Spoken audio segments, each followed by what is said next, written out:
Haters motivate me. Because when they talking about me, that means I'm doing something. You see, while you're over there watching me and talking about me, I'm working. I'm working hard. I'm taking things to the next level. You keep gossiping and I'll keep working.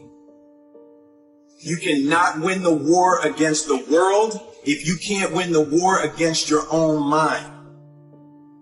While you quitting and giving up, while you saying, all right, I did enough, it's time to rest, he might just be getting in his zone. I value myself enough to give 120% what you're doing. And then those of you in this room, you playing. You still giving 50%. You still giving 70%. Look, quit that job. If you're going to go every day and get that job 70%, quit that job. So if you're not finding that motivation that you want, forget about it. Instead, impose some daily discipline in your life. And start today. If you want to be great, you want to be the baddest motherfucker ever at what you do, you're going to be misunderstood by everybody because you're going to be so fucking obsessed and so driven to get there. That's what it takes. It takes every second of your fucking life. Anybody say balance? Yeah, balance is important for a lot of fucking people. But if you want to fucking go to that edge where people do not like you, don't understand you, you're in that spot of obsession and drive. I challenge you to see your problems as a great thing. I challenge you to start being thankful that you have the opportunity to grow, get stronger, get more focused, get more skilled, and kick more ass because of every hardship you face. One of the things I've been talking to my audiences about is the relationship between responsibility and meaning, which is, what would you say? It's a constant refrain in the book. It's one of its underlying messages, let's say, or themes is a better way of thinking about it.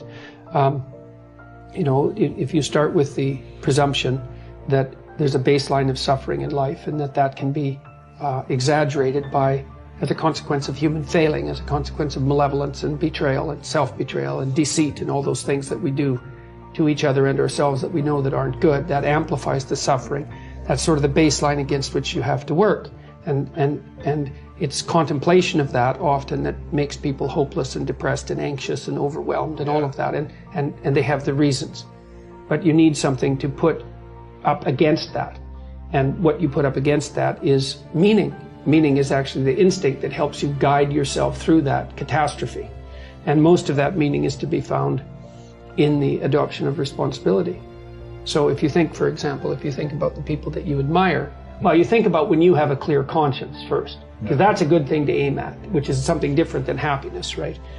A clear conscience is different than happiness. Yeah, it's better. Yeah.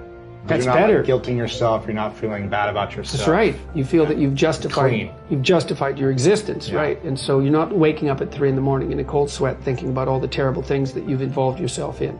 What you said to someone that you shouldn't have said, or how you acted, or lied, what or opportunity you lost, or the things that you've let go that you should have capitalized on, and all of that.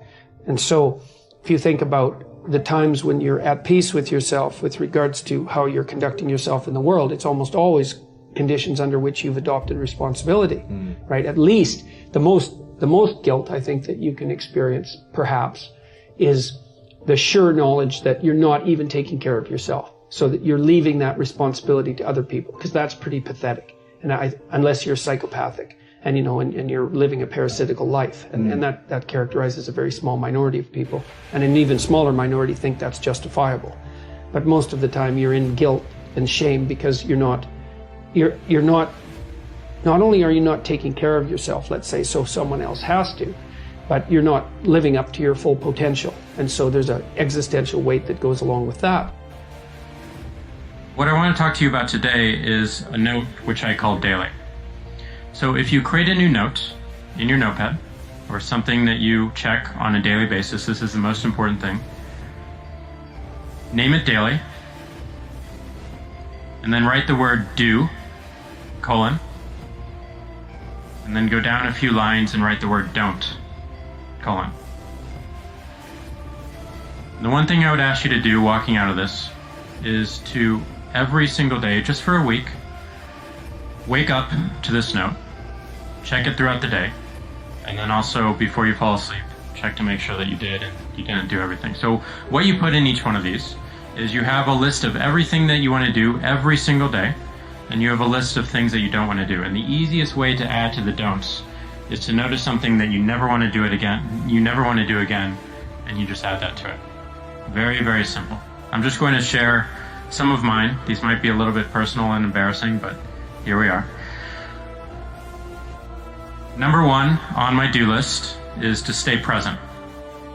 I think it's so easy to get trapped in the past. It's so easy to think about the future.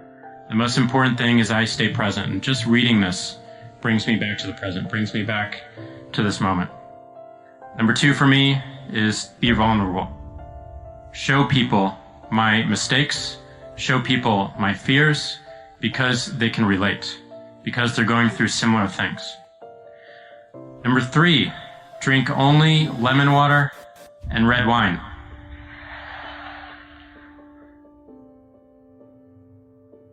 Great red wine is a great modifier for it. This goes with one of my don't, which is don't drink hard liquor or beer on weekdays.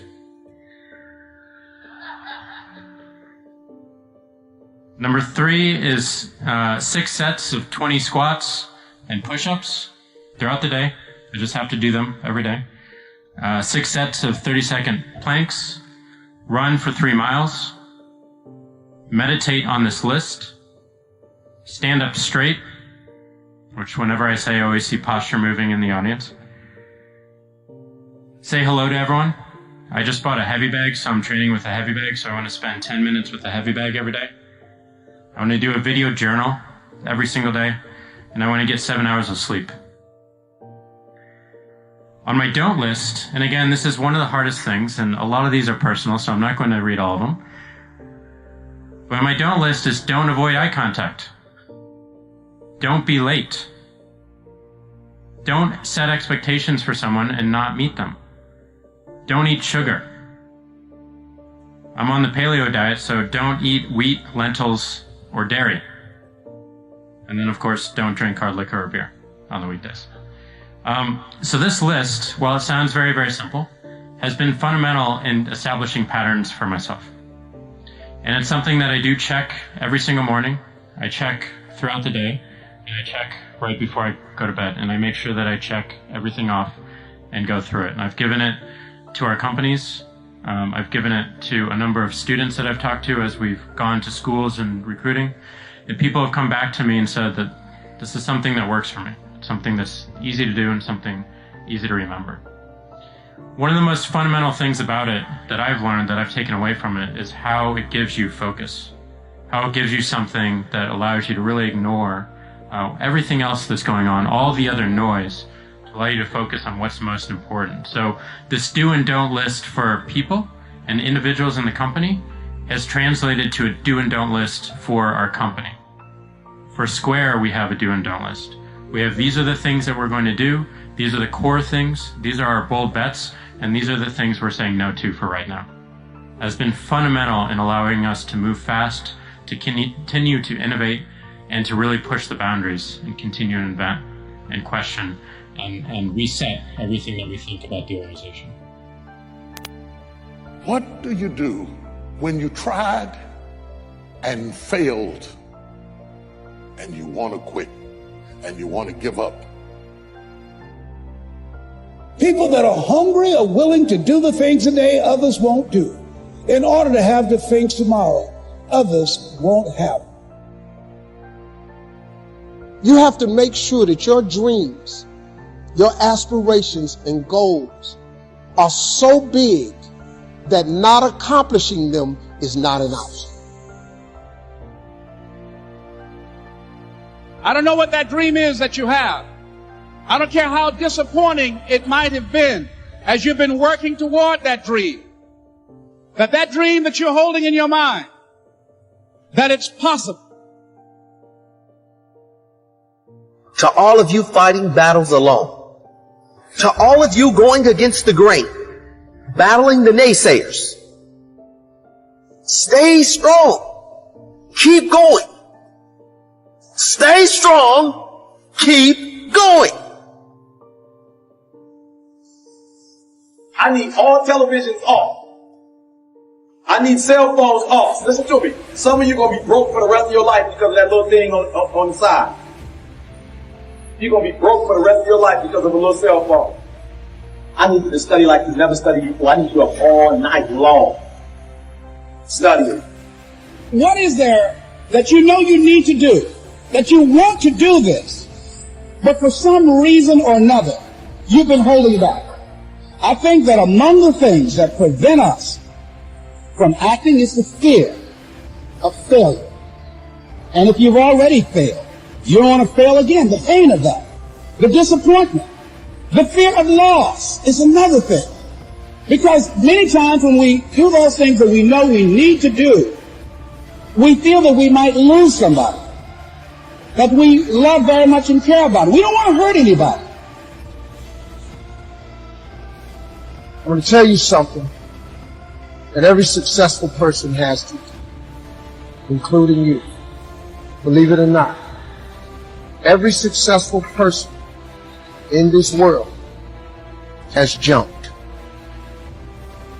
As Karl von Clausewitz said, pursue one great, decisive aim with force and determination. When people tell you can never get done, you stop dreaming and you go back to knowledge. Find that thing that makes you come alive. Focus on it. Everything around you, the opportunities, the fact that you're alive. And we've all had experiences where we were working on something and we knew it was possible. And we did those things that were necessary to bring it into reality. We took the responsibility to make it happen. Other people couldn't see it. A lot of people didn't believe it. You were attacked. You were criticized. It has nothing to do with opportunity. You've been given opportunity. The problem is you're not operating in your greatness in that opportunity. So that's why you stuck on that particular level. People were opposing you, but you kept on doing it. It was hard, it was rough, it was difficult, but to you it was worth it. And eventually you got to a level you know, can nothing stop me now. Anything you're struggling to try to accomplish, whether it's health or love or relationships, whatever it is, if you're struggling, it represents a simple fact. Your subconscious programming doesn't support that conclusion. I dare you to use your imagination. I dare you when you're broke to use your imagination. I dare you when you're rich to use your imagination. I dare you under every single circumstance. Keep dreaming. Keep looking at your dream. Because that is how you bend the universe to your will. That is how you impress people. That is how you capture the human imagination. And if you want to do something extraordinary and be remembered, you've got to get so good that you're performing at a level that has never been seen before. That is the only path to set the bar ridiculously high and then surpass all expectations. You can't put it down low and then beat it and say, whoa, look at me. We say that in zero-based thinking, you ask this question: is there anything that I am doing today that, knowing what I now know, I wouldn't get into again today if I had to do it over? We call this a QUINK analysis. Knowing what I now know, QUINK. In times of rapid change, there are always areas in your personal and business life that, knowing what you now know, you wouldn't get into again today if you had to do them over. Your willingness to ask and honestly answer this question is the key to remaining flexible and quick on your feet in times of turbulence. How can you tell if you have a zero-based thinking situation in your life or business? Simple. Stress. Whenever you experience ongoing chronic stress about any person or situation, you should ask yourself, if I was not now in this situation, knowing what I now know, would I get into it again today? This is a great question. Now here's another question for you.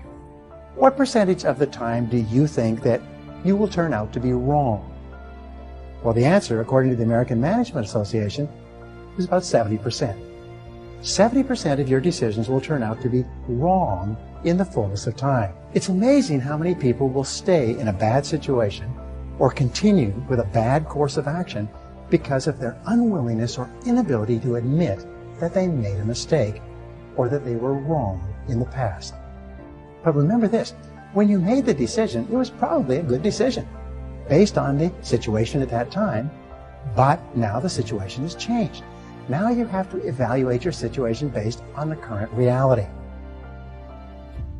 If you want more freedom in your life, you have to have more discipline.